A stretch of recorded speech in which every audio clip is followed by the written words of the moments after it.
You were starting a surrogacy journey before coming out. Oop, did I just drop that? Do you use an IVF clinic in the state? No. Listen, okay. So I'm Whoa, giving you guys the details. And we're literally at like this hotel room, so awkward. Oh my So God. awkward. Here we gotta go and give the little, deposit, the liquid gold. She was trying to inseminate. He spilled it all. And you... Well, I'm on my third cup of coffee today. Are you? What about you? I bought you. Do you want to show your new? I don't know where it's at. I literally just put it. That's okay. I bought both of us one of these today. Oh, it's a Starbucks. Yeah, I know. Didn't even notice it. Okay. Yeah, I know. So I was like, okay, if we're gonna be well. sitting on the couch and gonna be, we need something close by. Do you like the little shake here? Yeah. ASMR. Anyways, we have all of our beverages, but you don't know where yours is? Oh, no, I'll find it. But it's gonna be a good day. I got it's the gonna be a extra good large day. one just for you. Thank you.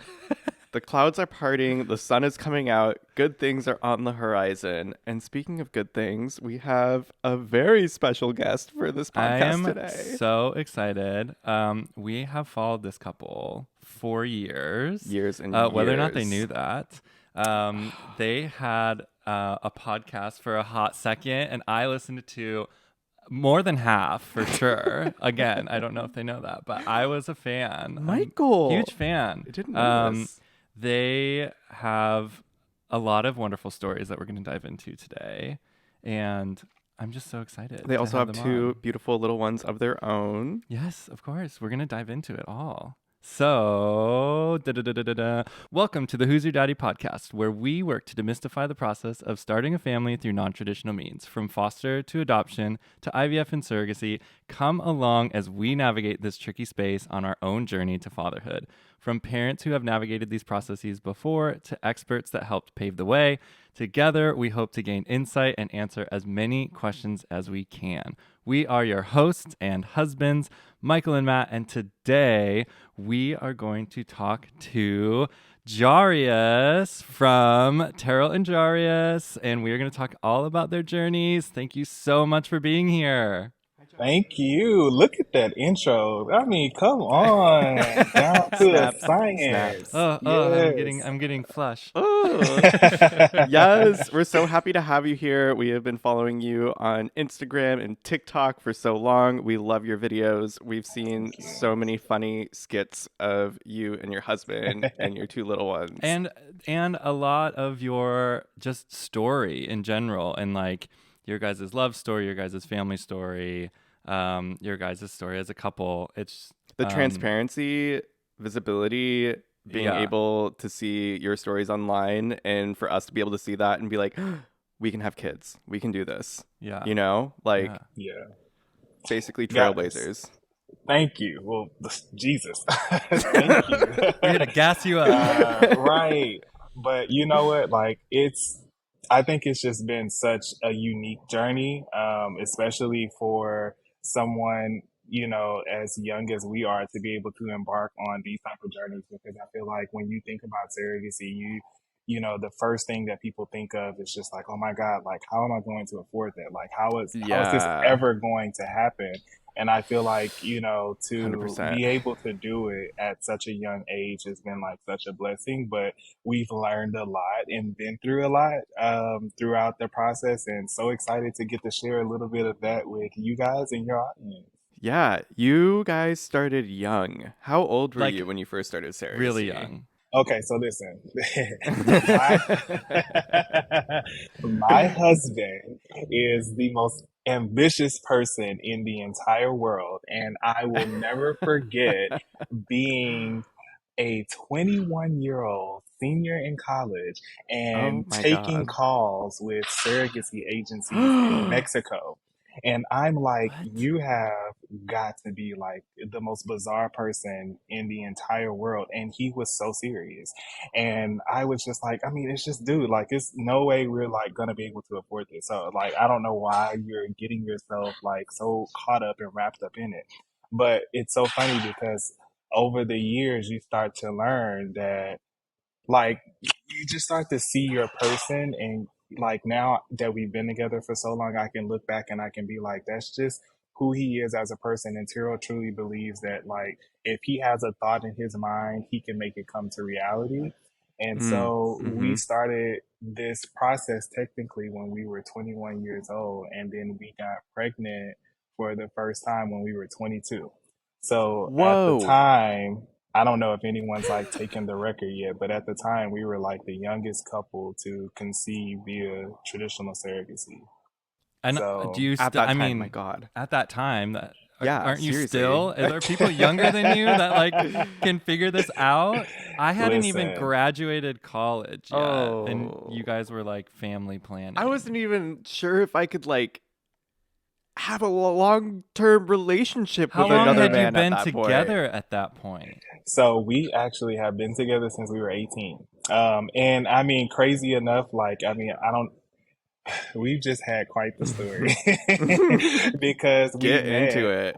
we met through mutual friends. So he was with his girlfriend at the time, and I was with my boyfriend. We met at a haunted house. And I'm just like, the most random place in the world. And somehow we've been able to make that meeting in 2011 happen and extend till 2023. And that's like almost 12 years now. But it's been such an Jeez. incredible journey, man. Like, we just learned so much about each other, and just learned so much about life. And we've literally grown up together too. How long into the relationship did you start talking about having kids? If three Well, years later, I will say Terrell Joseph started talking because it was not me. Terrell Joseph started talking about kids probably in our the end of our sophomore year of college is when like we first started talking about like, are we, do you want kids, like, and so we started like talking about it, but it became like a serious thing probably like our junior year of college, where he was just like, listen, and I think it was like operating from like a trauma perspective, but now when I look back at it, but I think for him, he was like, you know what? When we do come out, because we didn't for the first 5 years of our relationship. Um, Whoa. Okay. yeah. Oh, did I just drop them? Uh, um, wow. whoa. So you guys were talking about having kids or like starting a family in the future, and he but had not even come out. come out. Yes. Okay. Okay. So Yeah. You Got were it. he, starting a surrogacy journey before coming out. If yes, I'm doing the math. which is bizarre. But his thing was that he he kind of anticipated what the response was going to be from like his family. So one of the first things that people think of when our parents think of when their kids are coming out is, oh my God, I'll never be grandparents. Like, Exactly. you'll never Yeah. have kids. So his thing was that he always knew he wanted to have kids, but he wanted to be able to combat that first. It's So he proactive on was it. like, Yeah. yeah. So he was like, you know what, like, we can do this. And if they decide to no longer want to be, like, family with us, or they no longer want to be involved with us, we're going to create our own family unit. And I was down Mm-hmm. with it, but I was just thinking Wow. that that was going to come years later, not Yeah. like while we were in college and still trying to figure things out. And were you married? No. Oh. No. Because And it that was wasn't one of, legal. Or exactly. That was right? one of my stipulations. So I said, in order for surrogacy to happen or anything like that, in order for me to feel comfortable, I want to have stability, meaning that I wanted Mm. to be married. I wanted to have commitment that way. I wanted to have a house. I didn't want to, like, bring the kids. We were like literally in college, like apartments and so I didn't want to do all of that. So I wanted to have a house. I wanted to be in a career because I really wanted to be able to provide a good life for the kids. And so I'm thinking that that's like going to set us up, for at Yeah. least a few years to start like trying to work at those things. My husband was just like, deal. And literally, we graduated college in May of 2015. We purchased our first home in June. We got Wow. engaged the year before that, so marriage was coming. But then we were into our careers and all of that stuff, and by October of 2015, we were pregnant. Oh my God. And he made all of those things Crazy. happen, literally all of it. Like I'm doing he, all the math in my head, like thinking about it while Michael and I were like in the beginning of our relationship because we started dating in 2014 and I moved to okay, Nebraska in 2014 and then we were living together in 2014, 2015. We had talked about having kids, but we had, I mean, like, Not even close. uh-uh. Like not even close. I totally understand the stability thing. Yeah, Um, yeah, that's a lot like that's him. very like my That's like like Michael. no, we're gonna have things like the puzzle pieces are yeah. gonna be put together before we start like throwing paint on the walls. Um, it's like Period. Yes, you have to make like sure that yeah. things are in order. You know, and like kids are serious. and I'm more Yeah. like, I want to be a dad. Let's have a baby now. Well, and like Let's just do it. I think I was in control a little bit. Or not maybe I wasn't in control, but You're never in I control. You thought I so. was I'm thinking about all these things and in my head I'm like, okay, well, us getting married, like when is that going to happen? So like we Yeah. met like when I was first year of dental school and I was like, okay, well, I don't want to get engaged and get married in dental school. Like dental school is really expensive. I mean, getting married is really expensive. All of Yeah. it's And really I was like, expensive. but maybe if I plan it out, then we'll get married right after I graduate, and then I'll be like starting my He's job, and scheming. then we'll like have the income like coming in, and we'll like be able to make up whatever losses we had on the wedding. Anyways, da da da da da. Yeah. And then it was Goodness. like, okay, 2 years after that, we're gonna get a house, and then once we have the house, then we'll think about the kids, and like essentially that's where we're And at. like at the So same time, I thought we were moving fast with all of this getting to Oh, like listen. I can if anybody if anybody wants to talk about moving fast, I think Terrell and Jarius are the definition of it. We met October 1st. We were living together by December, like literally by Christmas, uh, like in 2011. So, but I will say, while wow. scandalous as that may seem, I will say that it worked out in our favor because we've been together for 12 years. So I say that because I think a lot of times, especially with me, because I'm more traditional thinking in my mind, Mm-hmm. like I think that we tend to look at things that it has to go a certain way and it has to look a certain way, and it doesn't. yeah, Things look Mm. different for everyone. So no surrogacy journey is going to be the same, no adoption journey is going to be the same, and no relationship journey is going to be the same either. So whether it takes you guys like 7 years to get married or 2 months to get married, if you put in the work, like it doesn't matter. You know, like you can Yeah. make exactly. any situation work. The same things with surrogacy, adoption, just building your family. Yeah. It's different for Yeah. every. And when you guys, I mean, you're that young, was it like, oh, the only avenue we have is surrogacy, or like had you like what was the conversation like of like family building? Was it like, oh, well, surrogacy seems like our only option, or like adoption or foster, or what was that conversation like? You know, truthfully, I think in the beginning we never actually considered adoption, fostering, or anything like that. Mm, And I mm-hmm. think honestly, it's probably because of number one, we don't hear nor learn a lot, especially in our community on the black side. But like, I Mm. feel like we didn't learn a whole lot about any of those methods, surrogacy included. But like, I think also it was frowned upon as well a little bit to like, you know, like adopt a child because it's like, well, technically that child's not yours, and like all of these Okay. different Yeah. like stereotypes that like people put against you. And I think we never wanted, again, we were operating from like a problem solving perspective. So it was like, okay, so what are people going to say? What's like the things that we can anticipate? So one of those things was probably like, okay, well, are these children biologically yours? So I think from our perspective, we always operated Wow. under the notion that we were going to do surrogacy because we never wanted to face those like those battles where we would have to like defend if we were to adopt a child, Yeah. were they legitimately ours or not. Now we know that that's completely absurd. Like, Yeah. Yeah. you know, Yeah. no matter how a family comes together, those are your children, no matter what, whether they're biologically related or whether you fostered or adopted them, it doesn't matter.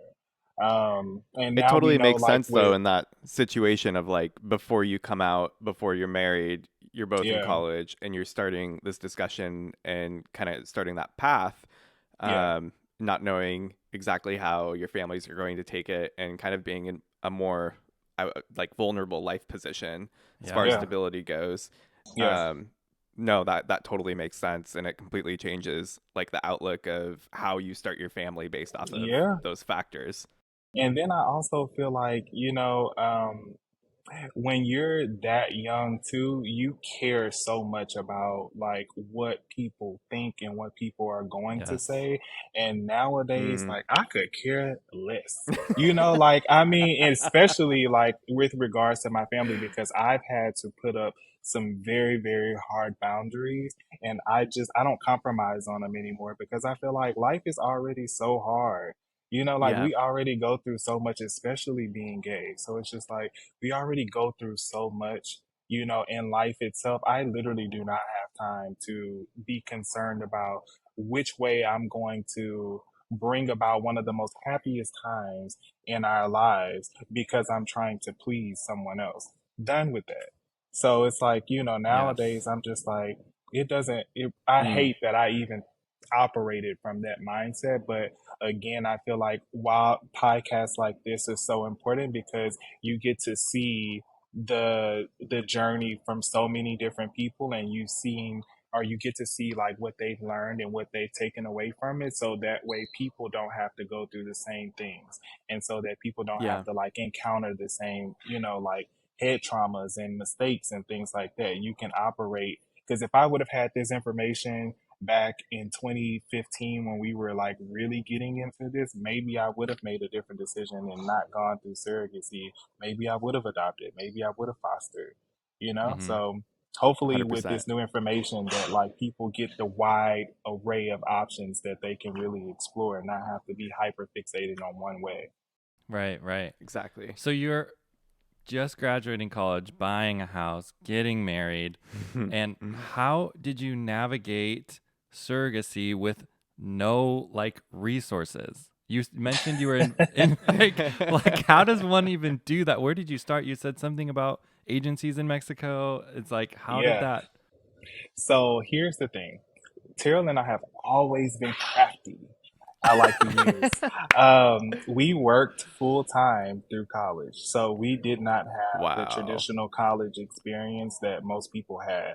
We worked our asses off, and thankfully, we made good money in doing so too.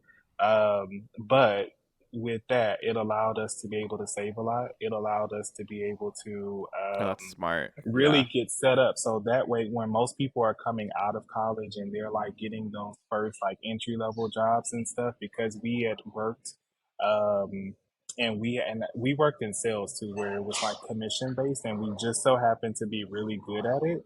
And commission is like unlimited in some jobs, so it's just like you really, it's the effort that you put in. So because we had done that through college, when we got out of college, we got to skip those entry level jobs and we were able to get better jobs. So that way, we could afford a lot more. So we didn't get like a starter home. Like we got like a home that, most people were getting in like their 30s and 40s and It's stuff. extremely smart. Yeah. Yes. So while we look back and we would never want our kids to have to work through college like we did, but it allowed us to be able to like start, our journey a lot sooner.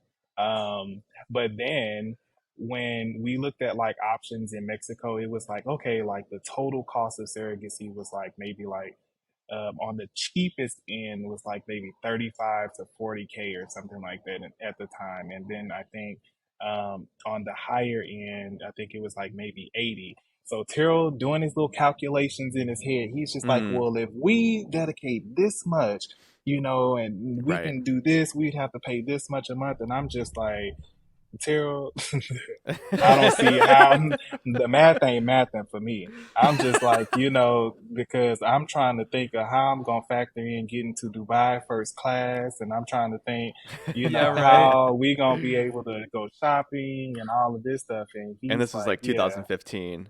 And it's yes. yeah, okay. And I'm like, yeah, that's not gonna work. But then we discovered being able to cut out a lot of the agency fees and just Mhm. doing it independently. And then that's the route we ended up going. So we were Oh, so able you guys went to, independent. Yes, Okay. we've actually never gone through an agency. Crazy enough. We've all of Wow. our journeys have been independent, which, ooh, let me tell you, that's why I'm bald these days because it sucks the life out of you. I'm like, oh, man, because literally we've always been careful to not, encourage people to just jump for the independent route to save Mm-hmm. money, because you financially, while it may be a little bit more advantageous to people to go that route, from a mental perspective, you are literally responsible for everything concerning that surrogate and that journey. And you have to think about it. If the Mm, surrogate's having a bad day, there's no agency that kind of fields those That things manages for that. you. There's no laws that, kind of shield you and things like that. Literally, it's a personal connection that you have with someone. So if their car is breaking down and they're behind on their rent, they lose their job, all of these things like that, you are responsible for not only figuring out the solution for it, but then also you're responsible for the emotional toll that it takes on the surrogate as well, because yeah, essentially everything's kind of like your fault and everything's your problem. And, I'm carrying your child. So it was a lot I to can't imagine. mm, deal with, especially when you think about it being a 22-year-old, young person, where it's just like you barely have yourself figured out, and yet you're trying to figure out life also for a surrogate, for a child, and you're trying to manage their family, your family, and it was a lot. I It just was a like lot. think the jump from college student to I'm going through the process of surrogacy independently. Yeah, Like y'all had no to grow up agency. fast. That yeah. is that is a lot to take I tell on. people all the time, surrogacy has humbled us in the most like heartbreaking and gut wrenching, but yet most loving way possible. Like I wouldn't. Our journey probably is was 10 times harder because just the route that we took to do it. And I feel like if we would have waited, we would have saved ourselves a lot of heartache. But um, the one thing that I do not regret is that I think the love that we've gotten out of this process for our children is what Mm. I'm most Hmm. appreciative of, because I think going through as much as we went through when they finally got here, we were just, it was like a weight lifted.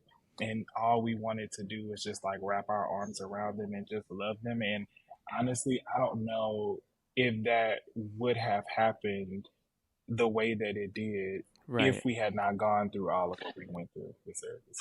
It was the emotional like input kind of made the reward, Yeah, exponentially uh, better or more rewarding, or like yeah, it you had devoted so much of Just yourself. extra special. It gives you a different perspective coming at it from a place of so much struggle, I think, through yeah, the process of whatever difficulties you guys faced through going through surrogacy.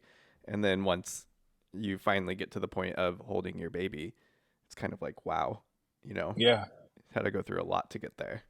So did yeah. you use an IVF clinic in the States? No. Listen, okay. So Whoa. I'm Whoa, whoa, giving you whoa, whoa, guys the whoa. details.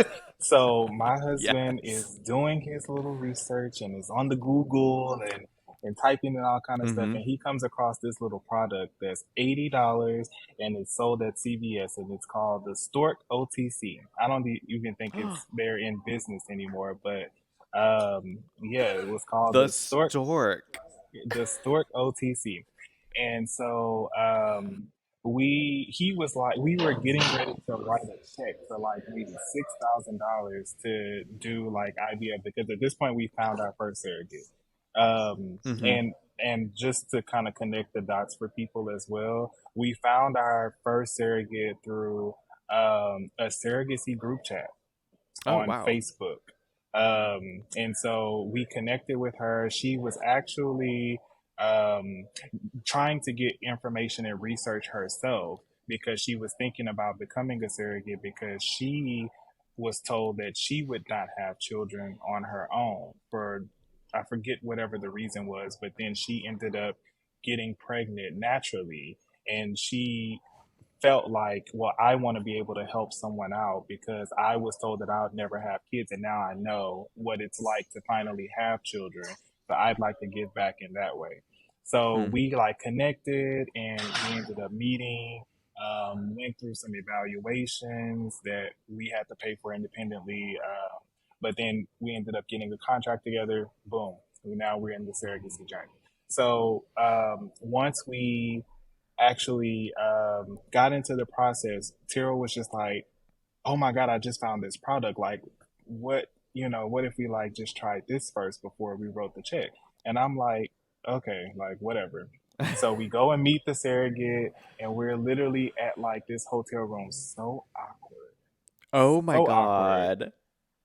And we're just Oh. like, okay, so here we got to go and give the little, deposit, the liquid Uh-huh. gold. And so we did it, and she inseminated at home. And then we waited as we were getting ready. And I don't think I've ever told this, but as we were getting ready to, she was trying to inseminate, she spilled it all. And and if anyone knows, you know how there has to be like a save period before you actually give the deposit because you have to make sure that your sperm count is high. So we Yeah. were like, Yeah. girl, you did not just feel this. Ah, Yeah, you're like, so we've been we've been holding out. saving. Yeah. so You're like, this is gonna put us so back a day or two. Or I'm a like, few days, maybe girl, like you a did week not or do this. So we literally walked around Walmart for like an hour two. Just so trying sad. to recharge. And so we came back and we did it again. Funny enough, during that first round, we inseminated 3 times based on based on our daughter's due date. The first night that she spilled it is the night she got pregnant.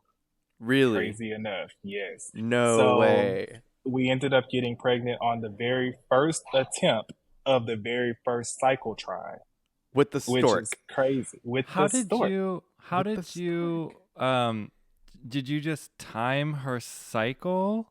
Yes, so we were tracking like ovulation. You know, they sell like ovulation kits and all that stuff. So Yeah. we tracked her ovulation, and she literally like sent us a hey, I'm ovulating. We kind of knew a time frame, but we didn't know when. And you have a peak window.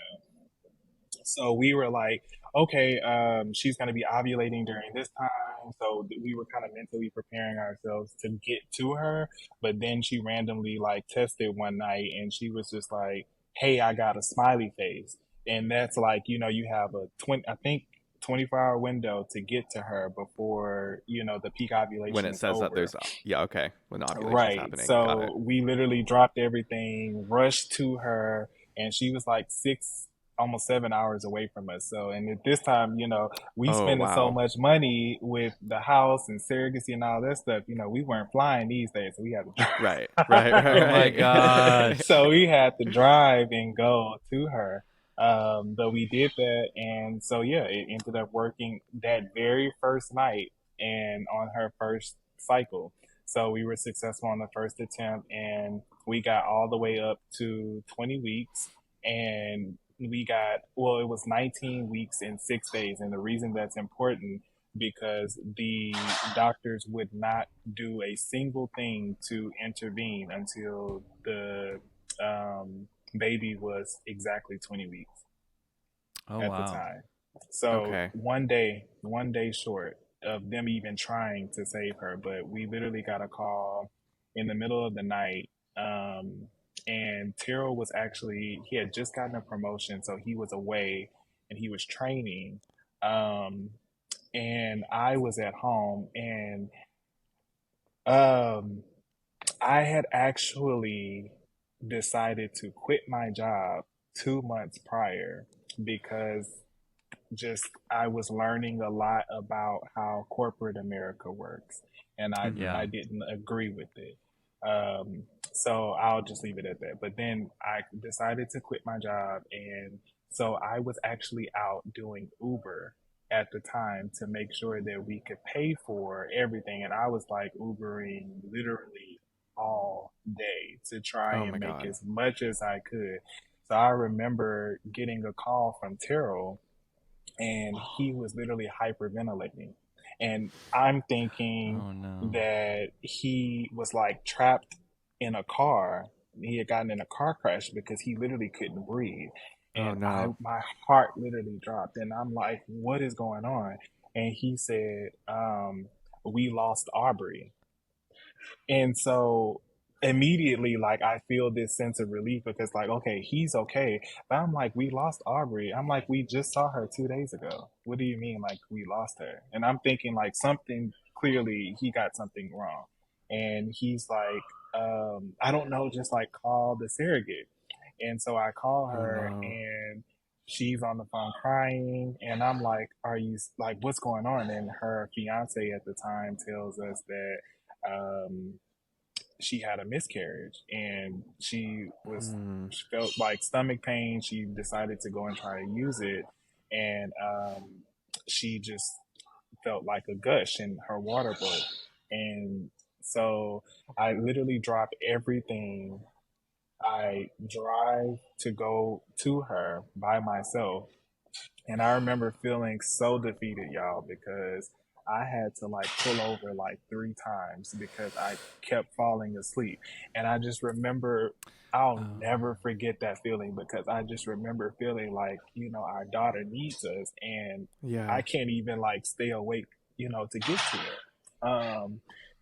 Whew. But then Yeah. eventually I get there, and they say they find a heartbeat, which we're relieved, but she has no amniotic fluid around her. And we essentially, they told us that they're going to send us home, and she has strict bed rest. And the only thing that we can do is, try to pump her with a whole bunch of fluids, and hopefully, like, the amniotic sac will repair itself and the fluids will replenish. But otherwise, she's gonna miscarry.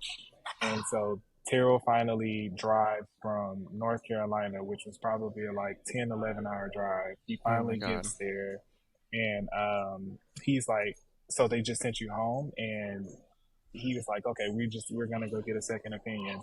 Went to the next hospital, sat in the emergency room for hours, finally begged someone to like get us back. They do. And the moment they checked, they were like, so we just checked and she's in the birth canal. Like, we could see her feet immediately. So she was No. already in the process of passing.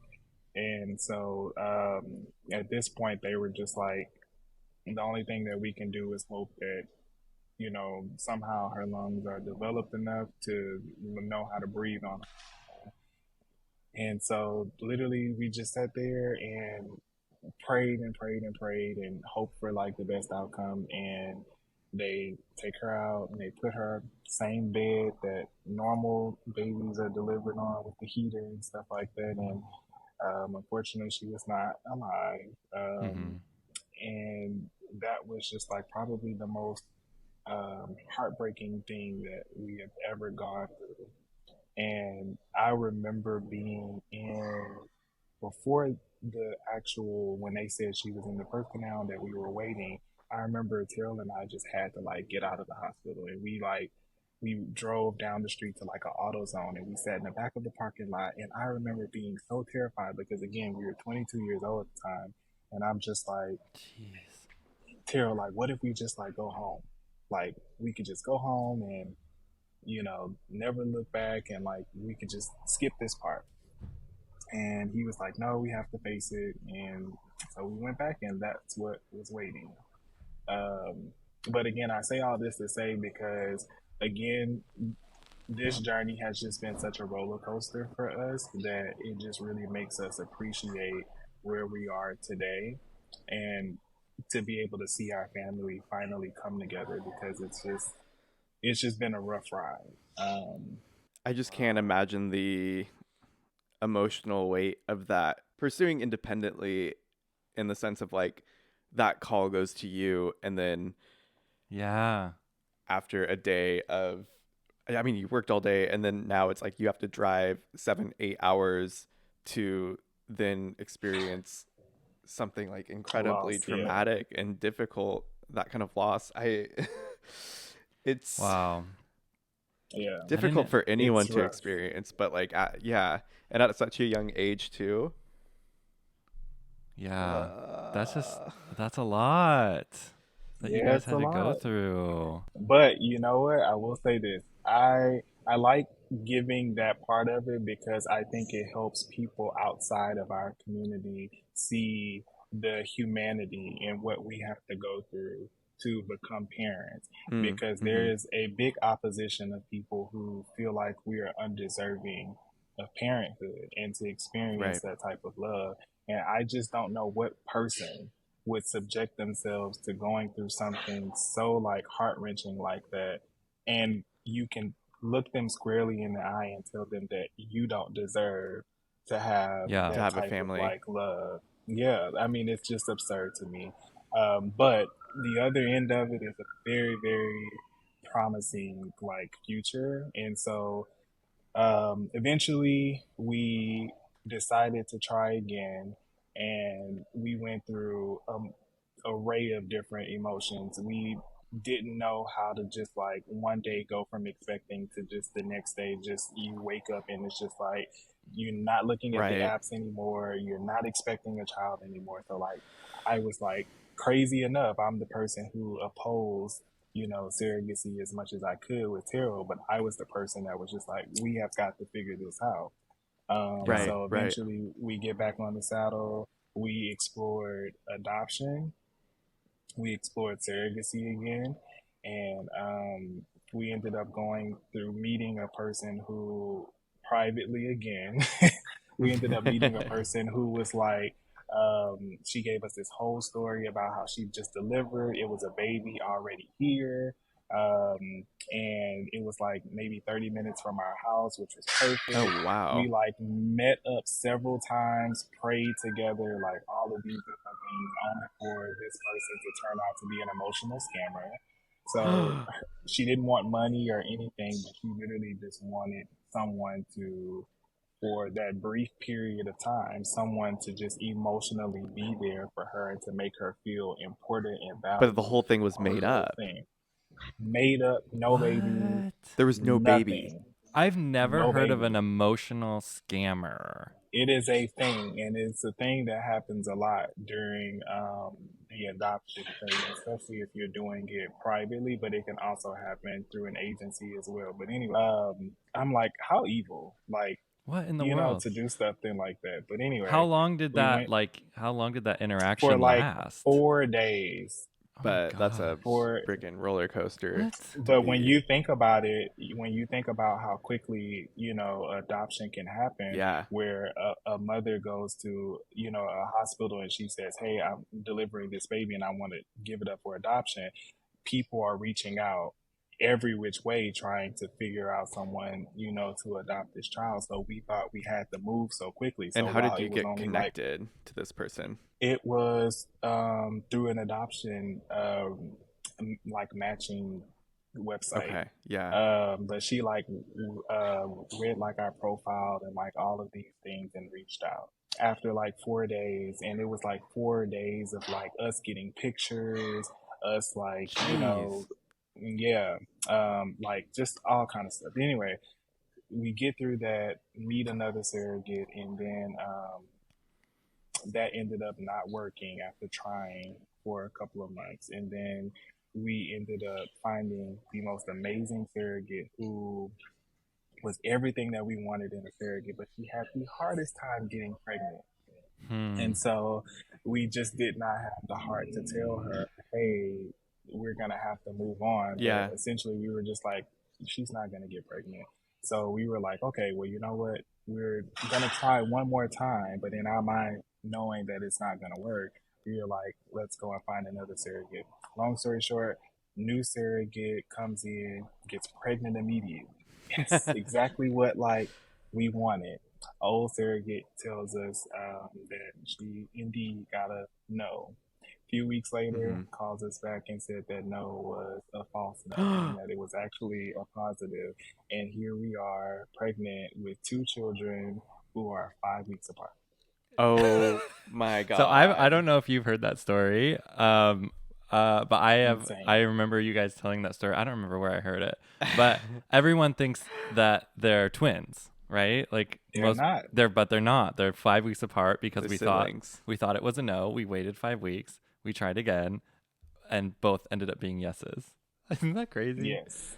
It's amazing. So That's amazing. it's almost, and it's such a beautiful story because I feel like it was like God's way of, like Mm-hmm. you go through things in life because it's like, you're supposed to condition yourself to be able to tackle the next thing. But it was God's way of just kind of being like, here you go for all of what you went through with your Yeah. first daughter. And it was a boy and a girl. Um, Mm. and it was crazy. While they're not twins, it's almost like they were because they were both in completely different areas of the United States, and both of them were born at 36 weeks. And our son came Whoa. Oh. first, and and traumatic enough, our surrogate calls us at 4 o'clock in the morning. And she's just like, I'm having pain," and he comes and he's 3 pounds 11 ounces, and we were not expecting him to be that small. And then literally Oh, yeah. 5 weeks later, our other surrogate calls and she's like, I slipped down the stairs and now I'm in the emergency room, like, and they're having to do an emergency C-section Oh to my take her. God. And we're just like, you have got to be kidding me. Oh my Yeah. God. But she ended up being perfectly fine and perfectly healthy. But yeah, so it's funny because while our son came first, he was technically supposed to be 9 weeks ahead of her. And our daughter was like, nope, I'm going to come early too. We're still going to stay 5 weeks apart. What was the emotion like when you both found out like that the first surrogate, the first try was pregnant You know you're pregnant with one. with one, and then the other This, one and comes then the back and other one comes says back and is the like, no was oh, a by the yes. way, What was hi. that emotion like when you're realizing, oh my God, we're gonna have two kids now? So I know most people will probably be really happy in that scenario. I was like, I literally almost shit my pants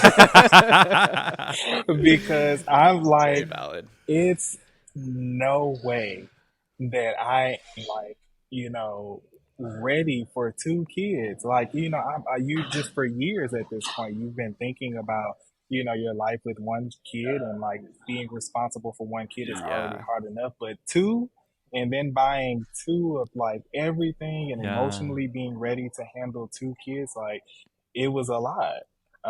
So Terrell was like over the moon excited. But I was like scared out You're of my thinking of the mind. practicalities, like, okay, now we got to get another crib and all that, Oh my like God. Do we have a single stroller or a double stroller? Like, exactly. what do we do here? I was not prepared. I'll just say that. And I was not prepared. So there's the finding out about that, and then there's the going to a hospital and bringing home a child, and then 5 weeks later going to the hospital again and Out of bringing home state, and or another like child. you said, in two separate And states, how right? far? Yeah, where were they? Where Yes. were they born? Georgia and Michigan. Okay. Oh my gosh. And you So guys were living it in was Atlanta. completely north and south. Yeah. Um, yes. That is wild. So it was a lot. But I will say at that point, when when we found out he was so small, I think every doubt that we had about what parenting was going to look like went out of the door because we just went into such like a fight and protection mode that we were just like, you know what, like it doesn't matter that we're nervous. It doesn't matter that we don't have experience with kids or anything like that. Right. It was like our son needs us. And so all of that went out the window. And by the time our daughter came and she got here, we felt like we were pros at this point. Mm-hmm. You're just ready. And I'm again glad that it happened the way that it did because I feel like again I'm very thankful that we were not nervous in that sense because I feel like we were just so ready at that point when our son was born and he was so small and most people are kind of like afraid to handle a baby that's like so small. And I was like, I'm getting in there. Mm-hmm. Like, whatever needs to be done, we just have to figure it out because, like he needs us. At 3.5 pounds, was there a stay in the NICU with that, or how long did you spend in the hospital? So because he was born at 36 weeks, he didn't have to stay very long. We stayed 12 days. Oh, okay. And Yeah. it was literally most of it was a precaution more than anything.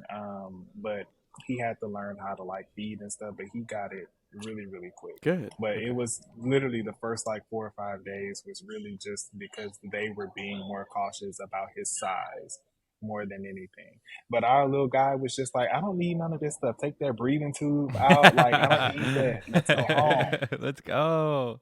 So, Both of these okay. routes were And he through was ready to go. traditional surrogacy, correct? Yes. In the sense of like you have the gestational carrier is the same person Yes. as the egg donor. Yeah, so that's the difference between traditional surrogacy and then like gestational carrier, is that the woman who carried both of your children was the biological other part, correct? Yes. So and I will say the one thing that is difficult about that process, while it's easier in terms of like you don't have to go Mm, through, an egg transfer and or embryo transfer and like all of those different things, it eliminates a lot of those steps. So in my mind, it's like as close to the regular right. way of, getting pregnant as possible. But then in the end, there's rights to be terminated Yeah. and that Okay. gets a little bit tricky because it will depending on the state that you're in. It gets a little bit tricky because after someone gives birth, there's a lot of emotions Yeah. that comes out, and there's a lot of how do you navigate? Do you allow them to be able to see? The child, do you allow them to hold and all of these things because you worry about bonding happening Mm-hmm. and what if they change their mind and all of these things. But luckily, we've been very blessed to be able to meet people who are giving enough to be able to say, hey, even though this is biologically my child, and a cute child, I must add, Yeah. And they're perfect. you know, I, right, I'm still in agreement with our plan to that this is your baby and I know what I need to do in terms of my rights and things like that. And they've been super supportive of the original plan from the beginning. So thankfully, we've not had a scary moment where someone's tried to like, fight us for rights or Mm-hmm. anything like that. But that's also one of the downsides, in my opinion, to traditional surrogacy because it is an extra layer of worry that you have to carry around. And then depending upon the state that you're in, um, it's if there's a period of time in which you have to wait, and it's after birth. You can't do it beforehand. Okay. So there's a period of time in which a surrogate has to change her mind, and then you have to have legal counsel to explicitly say, "Hey, you do realize that this is half your child. You can still parent, and you have this window of time to change your mind." And so it's like you're kind of walking on eggshells Yeah. for that duration of time, and trying to wonder, is this person gonna change their mind? Like, what's this gonna look like? So with this route of traditional surrogacy, depending on the state, you cannot terminate those rights prior to birth. It's like you can put up all the legal stuff that you can that's Yep, possible beforehand Mhm. and kind of put everything into place, and then but terminating those rights has to happen after birth, and there's a waiting period. They can definitely change their mind. That absolutely. is So scary. you can get like a pre-birth order. You can get like a power of attorney beforehand. You can do like a surrender of rights if you use an agency, technically beforehand. But excuse me, nothing is set in stone until the judge signs off on it. And any time before that period happens, while you've done all the legal paperwork and all of these different things, before the judge actually signs on the dotted line, it's not final. And so they could come back and decide to change their minds. And, depending on the state that you're in, you can get you can add more layers to it that makes it harder for Mm-hmm. them to change their mind before, if they do like a lot of paperwork beforehand. But in some states, it's just nothing that you can do. You can get all the paperwork you want signed, but at the end of the day, there are some states that are just like, well, she's the mother of this child, and I would prefer the mother of the child to raise the child if they want to be involved. They're called mother states. But it's kind of just the thing that we have to deal with. But again, we've just been very fortunate in our situation to not Yeah. have had to deal Is with that that. waiting period? Have I read that it's like, is it like 72 hours or something? Like 3 days they have sort of to Yep. kind of like, Some states are different. Some states are 3 weeks. Some wow. states are a few hours. Some states are like 5 days. It really, every state's different. And then every state is, that's why we've been so, because we've not really talked about the intricacies of like our journey on our platforms, just because I never want to like ill advise someone or have someone try to take my story and go Mm-hmm. try to reduplicate it. Right. It's really dependent upon where you are and what process you've done, because traditional surrogacy changes it, whether you've had an agency or not changes it, whether the state addresses specific parts of surrogacy in your state changes a lot of things as well. So it's not just as cut and dry as we would all like for it to be. But again, if you go through an agency, they kind of take care of all of that stuff. So because we've gone independent, we've really had to almost become attorneys. Yeah. Yeah. It's the There's In legalese of this so process everything. of having much. to like learn what's legal and what's not legal. And so when your babies were born, were you both I'm assuming you both weren't able to be put onto the birth certificate. The birth mother was on the birth certificate in one of you. And Yep. then Yep. would the other one of you, did you guys like do a legal process of adoption? Yep, we Okay. have to do a second parent adoption, and so once the rights were officially terminated, in some states you can do them simultaneously Oh, at the that's same good. time, Okay.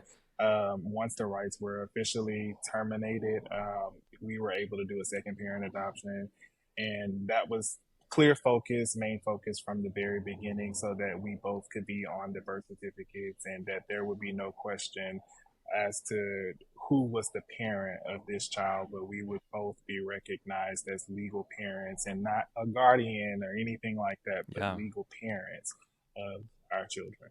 You graduated, you got your house, you explored surrogacy, had some pitfalls. Now you have two babies in your hands. Are you out yet? Are you like, do your parents know you're gay? Oh my God. Yeah, What we is never covered what is that. the take Hello. home? You're taking these babies home. Does anybody know that you guys were Do your pregnant? parents have an Instagram? Like, is it like a surprise? Is it like happy? Like What like happened? what happened? Life is good now, but yes, so we came out. Terrell, well, I was already out. Let's be clear. I Yeah. was already out. I didn't have those problems. Terrell came out officially to his mom his senior year of college, Okay. and then to the rest of his family, he actually came out at the same time we announced that we were having our daughter, Mm, our first daughter. So wow. the one we had the miscarriage Sure. with. So what happened was, oh, I didn't even say this part, but anyway, what happened was we Terrell reached out to the stork and said, "Oh my God, I cannot believe this saved us so much money. Like, you guys are amazing, blah, blah, blah." Stork reaches back out and they're like, "Oh my God, we never even thought to market this product to the LGBTQ plus community. Mm. Would you guys be willing to talk about it?" And so talking about it led to a Wall Street Journal article Oh, where wow. they talked about infertility, but they included us. And a lot of people don't know this, but that's where we went viral from. And it was in a negative way. We went viral because there were so many people who read that article and who were pissed that we were included in it because we weren't experiencing infertility. We cannot physically have children together. And so they were like going at us in like the comments and stuff, and Terrell read it and he got so angry. He made a public Facebook post that also went viral, Okay. and he addressed it and was just like, I'm never going to be ashamed of, like, wanting a family and being with my husband, and we're going to be amazing parents and all of these things. And that was also his coming out post, because that's when the family Oh, found yeah. out that we were together and that we were expecting and all of these things. What are your thoughts on that with, I don't know, all these people coming at you guys about infertility and, you know, Wall Street Journal including you on the article of struggling with infertility as a gay couple? What are your thoughts on that? Like, as a gay couple, can we also claim um, struggling with infertility and not being able to have biological children together? I think there two things can exist at one time. I don't think that if it were me, and I don't want to diminish anyone else's viewpoint of it because their viewpoint is valid. What I would never do is, if I didn't agree with something in an article that was focused on infertility because you guys technically aren't experiencing infertility, I could have that thought without bashing you Mm-hmm. and without even vocalizing it. And I think that people need to, in the world in general, people need to understand that we can have disagreements with people without putting people down. Yeah, I could care definitely. less whether you agree that, same sex marriage is okay. I could care less if you agree or disagree that, we should be parents or not. That's your own personal views, and it should have no bearing on my personal views. But when you then start to take your personal views to put me down and to make me feel bad about my views, that's where I That take gets issue. toxic. So personally, I don't think that Wall Street Journal was incorrect in including us um, on the article, simply because they were talking about the bigger picture Mm. Mm-hmm. with getting pregnant and trying to conceive via their device. It just so happened to be labeled as infertility, and they included all straight couples, with us included as the main, I guess, part of the article. So I don't disagree with them for adding it. I just disagree with the people that literally bashed us, and I would love to one day see some of those people, because I will never forget some of those comments and the people that said them, and I have screenshots of it too. But I would love to see those people see us today and to see if their opinions and their viewpoints have changed, Yeah. because some people just said some of the most like disgusting and like vile things to us, and it was just so like unnecessary and so unprovoked. And the crazy thing is what people don't realize too is when you spew hate like that, usually the opposite happens, especially on social media, because you're engaging with it so much. It's going to make you see it more, and then also it usually helps the person that you're trying to be so mean Of to too, course. because that's exactly what happened. We ended up going viral from it and being able to create a whole career on social media Right. because of that article. Yeah. So So thanks. Yeah, I know, right? right? I think In your face. I think we talked about that a lot with like YouTube can be like Oh my particularly God, YouTube is a. vitriolic, and I think a Yes. lot of times, if people are maybe starting something new, or they're like diving into social media for the first time, and they're like getting these comments of like people that with like no faces, or like the little green or the little gray egg or whatever on Twitter, right? And they're just saying the most like awful Yeah. things.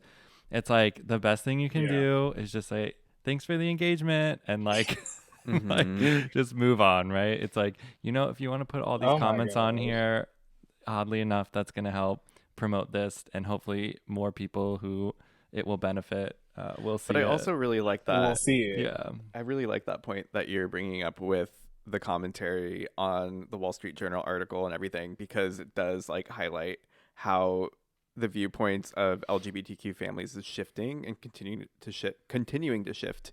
I think there's been this outlook on LGBTQ families that like we're undeserving of families, or that we're so different from normal society that like the way that we can have families or the way that we can form our families needs to look different from the way other people form their families. And Yeah. I think it's bogus Mm-hmm. to put LGBTQ people in a box and say like you can have a family this way and you can't have a family that way, or Hmm. telling anyone how they should form their family, or what they can and can't do.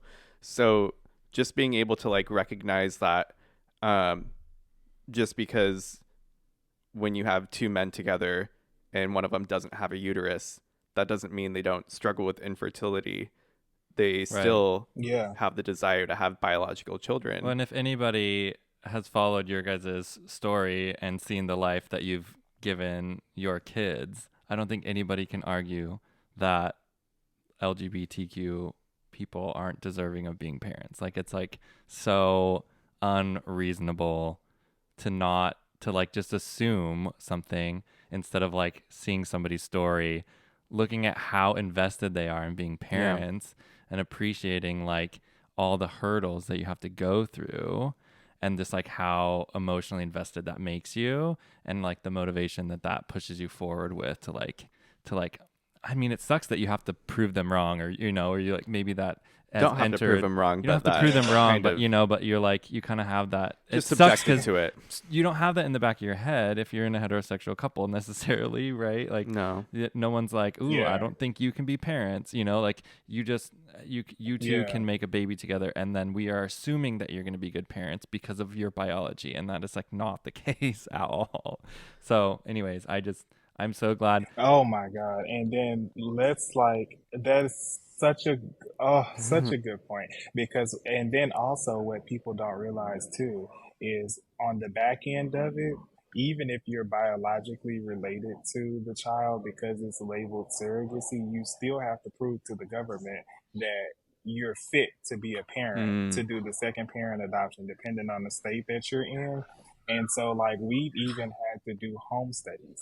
Really? Wow. Yes, the state will send someone to your house to evaluate mentally and if your environment is good enough for to be parents. And I'm just like, this process, that's why I said it literally takes a lot out of me because I'm just like, there are some parents who go to these hospitals and they deliver these kids, and these kids are like on drugs and, like it's just the worst like situations ever. And once they're discharged, no one's like following up with them. No one's ensuring that the well being of these children is being protected. But yet, because I decided to do surrogacy, I have to then be put through all of these extra hoops. I have to pay all of this extra money to have the government deem me necessary, important, or not important, but have the government deem me fit enough to be a parent. And I just think it's just the most absurd thing ever, especially if technically I'm biologically the child's parent. What difference does it make if Right. I'm married? Who is adopting the child? It's Wow. y'all. The amount of FBI background checks that I've had to Really? do is just absurd to me. You're like, Yes, can you just it is refer to the one crazy. 3 months ago when you like checked me out then? Like, I haven't done anything wrong. It is Yes, Like, kind like of we're it absurd. okay. is crazy. Wow. But it's again, and I divulge this information just simply because I think it is just so important for like us to just do the work to get beyond this like because it's nothing but just the mindset of thinking that oh well these because you remember back in the days these people used to think that we were mentally challenged Oh Mm-hmm. my because God. we were LGBTQ. Yeah. So I feel like that's still like particles of those Of of that those, yeah, thinking that we need to make sure that these people are are fit actually enough to fit be to be parents, and parents. that's why we have to go through. Yeah. And I'm just like it's just absurd to me that we love our kids so much, and it's not a knock to anyone else, but like one of the things, and we try our best not to, to be very humble, but I will say that our children are, if we, Terrell and I, passed away today, thank God our children will be set until the age of 35 years old without having to lift a finger. And I feel like we've worked so hard and have loved them so much and have given them every opportunity to be amazing in life, to still have to be determined worthy to be parents is like the ultimate slap in my Absolutely. face. Yeah. That's like crazy to me. Like it's insane, and it makes me have so much love and respect for people in our community who have to constantly prove that we're worthy to be parents, and to not only be to prove it, but then you have to make the amount of money, you have to have the correct home, and you have to Yeah. be at a certain place in life to even be able to do it in the beginning. It just shows how amazing people in our community are. Yeah. I I feel agree. inspired just listening to you. I Like know. honestly, I could just listen to you all day. I'm so full now. My heart is so This full. is yeah, Thank seriously. you. Well, what words of advice would you give others who are looking at I mean, let's say like particularly those who are looking at pursuing surrogacy independently, if somebody was looking at their options there, what would you tell them? I would say do not um, do not allow yourself to be swayed any direction. Only you know what feels right to you, and only you know what you can handle. So it's important to know that no matter which route you go, it's going to be a lot. Mm-hmm. And that's just the facts. No matter if you have a successful attempt on the first try and you make it all the way through to having a healthy baby at home, it's still a lot to go through this journey. um, but just don't allow anyone to make you feel any type of way, one way or the other, about the choice to do it, and just be brave in doing it too, because I feel like, and that sounds so like cliche, and I hate, but it's so true though. Just like we had to be so brave through this process, and I can't even believe that we've been doing surrogacy for like literally 9 years now. But I'm just like, if it's taught us anything, it's just taught us to just be unapologetically brave, and to advocate for people in our community, and just to really do what we feel is best for us, and not worry about any like outside influence whatsoever, family, friends, like whether you're doing it like as a single person, like whatever. Just be true to what you know you can handle and what you can't handle, and everything else will work itself out. And it's never too Yes. early to start. It's never too late to start. Never too early, Never never too too late. And early. again, don't let anyone's opinions Yeah. tell Yeah. you, only you know your finances, only you and your pocketbook. Yeah. So I feel like only you know what you can handle and what you can't handle. So it's just like, as long as you're being true to yourself and like what your mental capacity is, this process will be a lot more enjoyable for you. But you just have to be real and knowing that when you embark on a surrogacy journey, that it's going to be a lot. Yeah, absolutely. Well, we chatted a little bit before we started recording.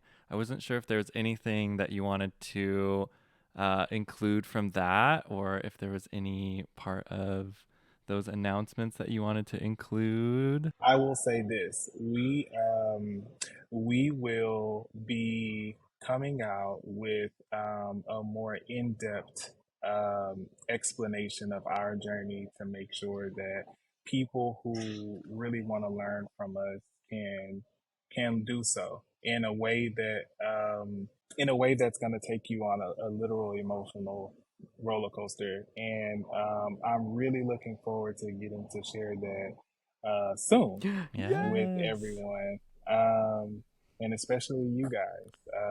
But yeah, you have to stay tuned Yeah. for a lot of the amazing things that we have They're coming not out. done I yet. cannot wait. I am very excited. Me too. Yeah, I know. I can't wait. You got me hooked. You got me hooked. Okay. Well, unless there's anything else like, you want to add, I'm just so thankful for your time. Thank you so much for being here. Yeah. We know that Thank you guys are you. You guys are so amazing. busy right now, and there's a lot going on, a lot of moving parts, all to be discussed at a later time. And I just love all of this Yeah. information that I have learned about Yes. independent surrogacy and your guys' journey. It's brought a lot of value, and I feel Yeah. like I am in a much better place of knowing more about just surrogacy and the paths to parenthood in general after this conversation. So thank you so much Good. for sharing all this knowledge with us. Of course. Thank you guys for having me. I appreciate it. And I look forward to getting to see your platform grow and to listen in on the episodes and learn more myself too. Because while people think I'm the expert, I'm like, really not. We can all learn and grow from each other. So I'm looking forward Yeah. to getting to hear more episodes and getting to experience the podcast more too. And congratulations. Thank Yeah, you. thank you. Claps, claps, claps, claps, claps. Oh my goodness. Wow. It's so amazing and bizarre.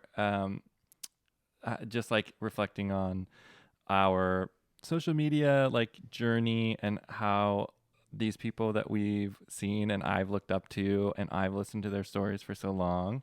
But that was the first time that we were ever able to sit down and like and talking to and Jarius. talk. Yeah. And, like, we followed them for years. yeah, but and I we still never didn't know half of that stuff. Oh my God, no, I didn't know most of it. And it's just so humbling to listen to of like where Yeah. they've been, where they came from, where they started their journey and where they're at now.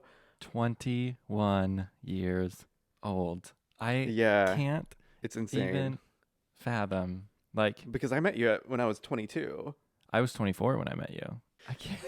So yeah, I'm a little bit speechless. I know, I am. I think we're both obviously. just like exasperated at like how amazing that story My is. brain's going like 100 miles a minute. How But much just like sheer work that they've put into one, their life, just like being able to grow up so fast and coordinate all these major Yeah. life events of graduating, getting a house, getting married, and all the I things. think like a really good take home with this is with independent surrogacy, the way that they pursued it, they really were responsible for the brunt of it, and they took that responsibility seriously, and they did a lot of research, and it took a long time. It still took a very long time for them to get to the point of having a baby, and they had to go through God knows what kind of emotional turmoil through that. So I can't really like compare, how much you can pay for regular surrogacy versus going independent. right, because you could still do traditional. So they did traditional surrogacy, Mm-hmm. right? And you could do IVF, but then do the surrogacy process traditionally as well.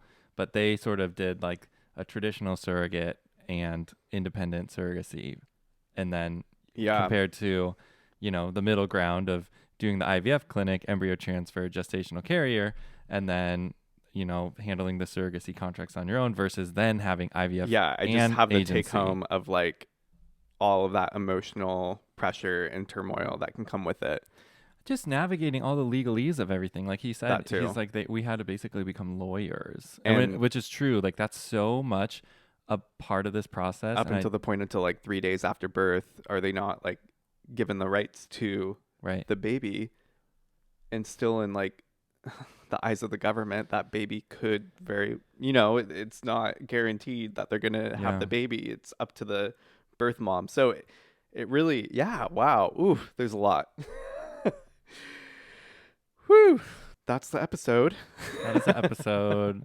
Thank you so much for listening, and make sure to Leave a comment. Leave them some love. Give them some great comments. Oh my God, yeah, before I forget. Right? Holy crap. Go to Terrell and Jarius' profile, follow them on Instagram, on TikTok, on YouTube. subscribe, all of it. They have such great content and they give us laughs every day with their family stuff. So, and they have a lot of exciting stuff coming out soon, like Jarius Yeah. mentioned. So stay tuned for that. Mm-hmm. For more of what we're up to on the day to day, follow us on TikTok and Instagram as well. At Michael and Matt. Leave a review, 5 stars. We love it. We heard it helps a lot on the podcast sphere. Yes, So please. thank you. Send this to all of your friends. Airdrop us to the entire plane that you're on. Okay, we're done. Close out, Michael. All right. As always, thank you for listening. And until next time, Daddy's Daddy's out.